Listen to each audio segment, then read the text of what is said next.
Everyone, welcome back to my channel, welcome back to another mini blog. তো দিনটা ছিল বিশ্বকর্মা পুজোর দিন। সকাল সকাল ঘুম থেকে উঠে নিজের গাড়ি পুজো দিয়ে চললাম এবার অফিসের উদ্দেশ্যে। অফিসে পৌঁছানো মাত্রই দেখতে পাই খুব জোরো সোরোসে পুজোর তৈয়ারি চলছে।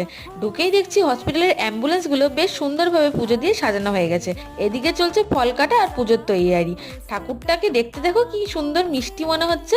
তারপরে শুরু হয়ে গেল পুজো। পুজো নেওয়ার পর এবার হলো আমাদের প্রসাদ বিতরণের পালা। তবে এরপরেই তো আছে আসল টুইস্ট। সেদিনকে আমাদের অফিস থেকে প্রত্যেকটা এমপ্লয়ি আর ট্রেনিদেরকে প্রোভাইড করা হয়েছিল আমাদের দুপুরের লাঞ্চ, আর লাঞ্চে ছিল বিরিয়ানি। আমার তো ফেভারিট, তোমাদের আর কার ফেভারিট আমাকে কমেন্ট সেকশনে জানাও।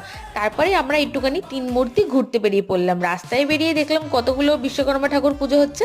তারপর অফিসে এসে টুকটাক কাজ করে এবার চললাম বাড়ির উদ্দেশ্যে। বাড়িতে যাওয়ার পথে দেখি অনেক বিশ্বকর্মা পুজো। এরম ভাবেই কাটলো আমার দিনটা। তোমাদের সাথে দেখা হবে আরেকটা নতুন মিনি ব্লগের সাথে। Till then take care, stay tune, by.